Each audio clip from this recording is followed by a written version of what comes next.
Hello everyone, welcome back to another episode of r/slash Tales from Tech Support. In today's episode, the nicest stranger getting saved by our Apple DEP. Security? I'm too busy to think about that. So I know they'll remove inactive alumni emails from the system after 6 months. Can I expedite mine?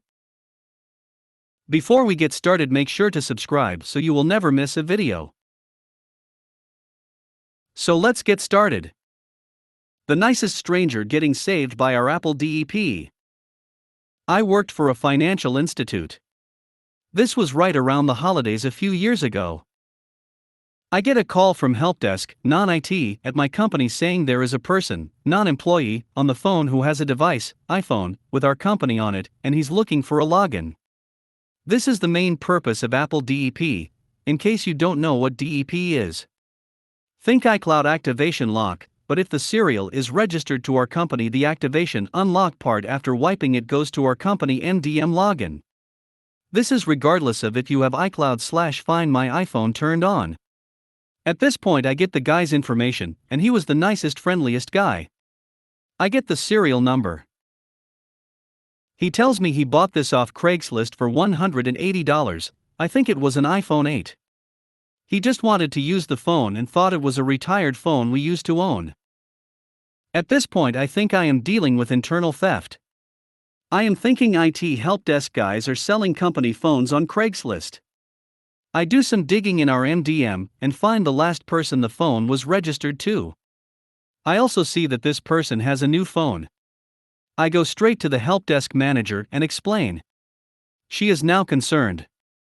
We bring in the IT helpdesk user who did the swap and registration.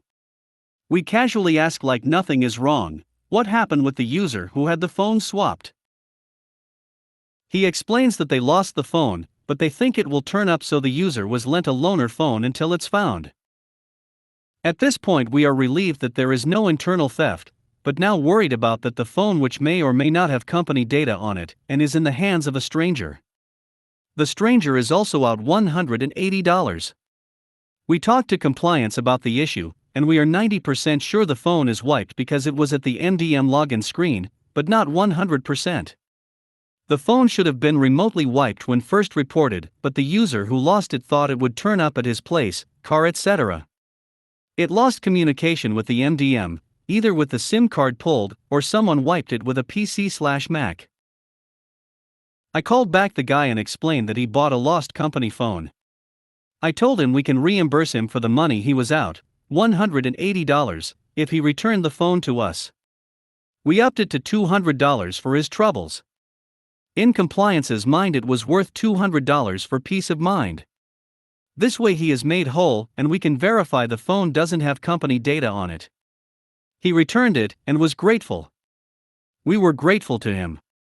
He gave us the Craigslist seller's information, but he already reported them, and there wasn't much we can do. This could have gone differently. We could have been whole s and told him to return it and paid nothing, or reported him to the police for possession of stolen property. He also could have been ked out of $180. Our MDM told him who the phone belonged to and saved him. This story has a pretty nice holiday season ending. Security? I'm too busy to think about that. Back in the olden days when I worked at a university as a sysadmin, my department assisted another department from time to time with computer issues. This was pretty much okay, but we were rather limited in what we did for them, and sometimes folks just didn't understand that. Anyway, one day I get a call from our network security team. They've received notification that a computer in other department that we assist with is doing something bad, probably it's infected, can I get it shut off? They don't have the ability to kill the switchboard it's on, they will have to take the entire building offline. Supposedly the switches in this building are so old they can't remotely manage them or something, but they can manage the upstream switch. They are able to give me enough information to identify a professor's lab, so at least we know who to contact. I look up the department's webpage, find the faculty list, professor's office number is listed, so I call it. A grad student answers, I explain what's going on, grad student talks to professor, grad student tells me professor is too busy to talk and he's using the computer, so no, he won't shut it down or disconnect it. I call the administration person for the other department and explain that Professor X needs to shut down his computer or bad things will happen. No problem, they'll contact him. Security guys call me back, the bad computer is still on the network. I call over again. Apparently Professor X will not listen to anyone, he's busy. The computer is still up and running and connected. I explain again, your entire department is going to be disconnected if X doesn't shut down his machine, or at least unplug the network cable. Admin folks explain that they don't have the authority to make X do anything. I suggest they escalate to the head of their department right now. I call the security guys and explain what's going on, they tell me they will pull the plug. I explain, I have no authority over this department, or this professor, or anything, we just help them out from time to time. I don't have access to the wiring closets, so I can't disconnect him from the switch. As a matter of fact, the security guys shouldn't have called me anyway, we don't support faculty machines for the other department at all. Security asks if I'll walk over to the other building and try to talk to Professor X. No, I have no authority, I'm trying to get the department head to handle it, he has the authority. The admin person calls me, Professor X has told them that he won't shut down or disconnect the computer, if the security guys need to unplug the whole building, that's fine with him, he needs his computer running and connected. Apparently he doesn't realize that his computer is going to be off the network one way or another, the only question is how many other folks are going down also.